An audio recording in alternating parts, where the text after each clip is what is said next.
Global warming, जलवायु परिवर्तन का प्रभाव वर्तमान परिप्रेक्ष्य में यह चिंता का विषय है। इसका असर कृषि क्षेत्र पर देखने को मिल रहा है। परिणामस्वरूप फसल का नुकसान एक जटिल समस्या है। इस समस्या से आदिवासी अधिक प्रभावित है। ऐसे संवेदनशील मुद्दे को ध्यान में रखते हुए एसडीएमसी ट्रस्ट की एक पहल सामाजिक संगठन नवोद्यम ने स्थानीय स्वयंसेवी संगठनों की मदद से कोरापुट जिले में आदिवासी महिलाओं को आत्मनिर्भर बनाने और उन्हें समाज की मुख्यधारा में शामिल करने का प्रयास शुरू किया है। हम सीता देवी मल्होत्रा चैरिटेबल ट्रस्ट हैं, जो आजीविका की दिशा में काम कर रहा है। आजीविका में हमारा ध्यान महिलाओं के नेतृत्व वाली आजीविका आय में सुधार करना है, जहां हम विभिन्न परियोजनाओं का प्रयास कर रहे हैं।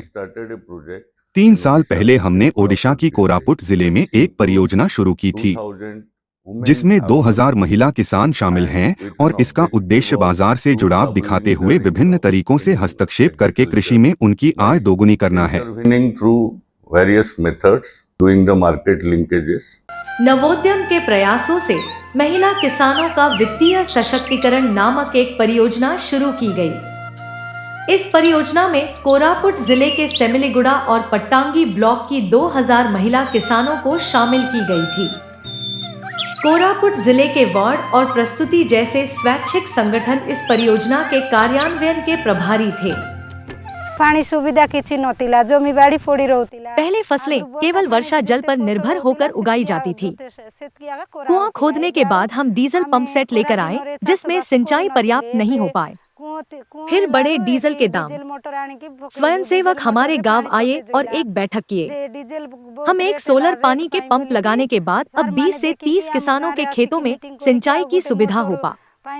आजकल हम गर्मियों में शकरकंद, मिर्च, बैंगन, फूल गोभी जैसी सब्जियां पैदा करते हैं और प्रत्येक 50 से 60 हजार रुपए कमाते हैं। को 50-60 हजार लाख बिक्री करबे। सदस्यों की क्षमता बढ़ाने के लिए विभिन्न उपाय किए गए। एक्सपोजर विजिट के माध्यम से हम विभिन्न स्थानों पर गए और सब्जियों की खेती, संरक्षण और विपणन के बारे में सीखा।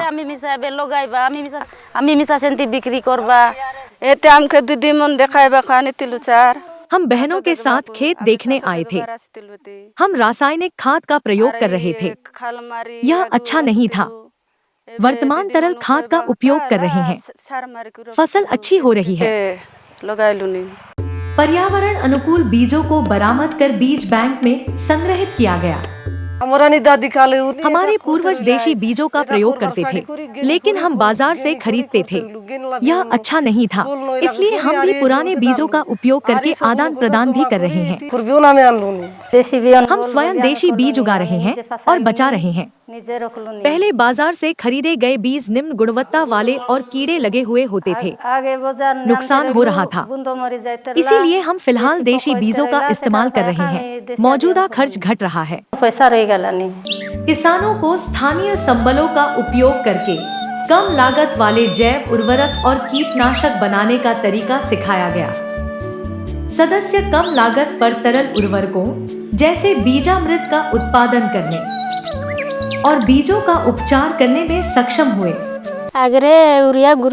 पहले यूरिया और ग्रोमोर बाजार से खरीदना पड़ता था। इसमें अधिक खर्च हो रहा था। पौधे की वृद्धि अच्छी नहीं थी। अब बिना लागत के केंचुआ खाद का प्रयोग करने से पौधा अच्छा विकास कर रहा है। उत्पादित फसलें स्वादिष्ट और स्वास्थ्य के लिए अच्छी होती हैं। असमतल भूमि को समतल करके मिट्टी की जल वहन क्षमता बढ़ाने के लिए सरकार के प्रमुख कार्यक्रम मनरेगा के तहत भूमि विकास कार्यक्रम द्वारा असमतल भूमि को समतल किया गया। मेरी दोनों पैर बीमार हैं। पहाड़ी खेत होते हुए भी मैं खेती से वंचित थी। मैं वर्ड के माध्यम से इस कार्यक्रम में शामिल हुई। 1.5 लाख रुपए की सरकारी सहायता मिली। भूमि विकास के बाद खेती ही मेरी आजीविका है। सदस्यों को उनकी जरूरतों के आधार पर विभिन्न प्रकार की सब्जियां उगाने के लिए प्रोत्साहित किया गया। वर्तमान हम सब्जियों जैसी फूल गोभी, आलू, बैंगन, टमाटर, भिंडी, सेम फली, बीन्स और लोबिया का उत्पादन कर रहे हैं। कुछ खाते हैं और बचा हुआ बेच देते हैं, कमाते और बैंक में जमा करते। सदस्यों को अपनी आय बढ़ाने के लिए सुप्रभा किस्मों की अदरक की खेती करने की सलाह दी गई। धान मांडिया चाष करतिलु किछि लाभ न पाउतिलु। धान रागी की खेती लाभदायक नहीं थी। हमने अदरक की खेती और बीच बीच में फलियां, अरहर, लोबिया आदि उगाकर मुनाफा कमाया। हमने 1 एकड़ खेत में अदरक की खेती किए थे। सभी खर्चों के बाद हमें 50,000 रुपए का मुनाफा हुआ। बेहतर किस्म के शकरकंद की खेती कर सदस्य अपने परिवार की आय बढ़ाने में सक्षम हुए। हमने उर्वरक डाला और शकरकंद लगाया। हमने 3 महीने बाद शकरकंद बेचा। सारी बेचने के बाद 1 लाख रुपए मिले। कृषक उत्पादक संगठन बनाकर कृषि उत्पादों का विपणन किया गया। पहले हम कम कीमत पर सब्जियां बेचते थे। हमें धोखा दिया जा रहा था। फिलहाल हमने 1000 महिलाओं को शामिल कर FPO बनाया है। आज की बैठक में सब्जी कैसे बेचें और मुनाफा कैसे कमाएं, इस पर चर्चा हुई। उत्पादित सब्जियों को ताज़ा रखने के लिए वर्ड एवं प्रस्तुति द्वारा कई सोलर कोल्ड स्टोरेज स्थापित की गई है। किसान इसमें अपनी सब्जियां डालकर हर सप्ताह बाजार ले जाते हैं। सभी उत्पादित सब्जियों को सरकार द्वारा स्थापित एक विशेष बाजार इनाम में बेचे जाते हैं। परिणाम स्वरूप किसानों को उनकी उपज का उचित मूल्य मिल पाता है। हमारी कंपनी जनवरी में लॉन्च हुई थी। हमने अदरक, आलू, मिर्च, फूल गोभी, पत्ता गोभी का बिजनेस किया है। इस साल हमने 30 लाख रुपए का कारोबार किया है। When we started this project, the contribution of agricultural income to the household income was around 56%. जब हमने यह परियोजना शुरू की तो घरेलू आय में कृषि आय का योगदान लगभग 56% था। और अब जहां हमारी पहुंच 3 साल पहले तक है, एक स्वतंत्र लैंडलाइन मूल्यांकन से पता चलता है कि यह घर की आय के योगदान के संदर्भ में 3 गुना या 4 गुना है। कार्यक्रम का मुख्य चालक मंत्रालय महिलाओं की एजेंसी के आसपास रहा है और कैसे महिलाएं किसानों के रूप में पहचान और सम्मान पाने में महत्वपूर्ण भूमिका निभाती हैं। और इस परियोजना में 2000 महिला किसानों ने विनम्रतापूर्वक योगदान दिया है।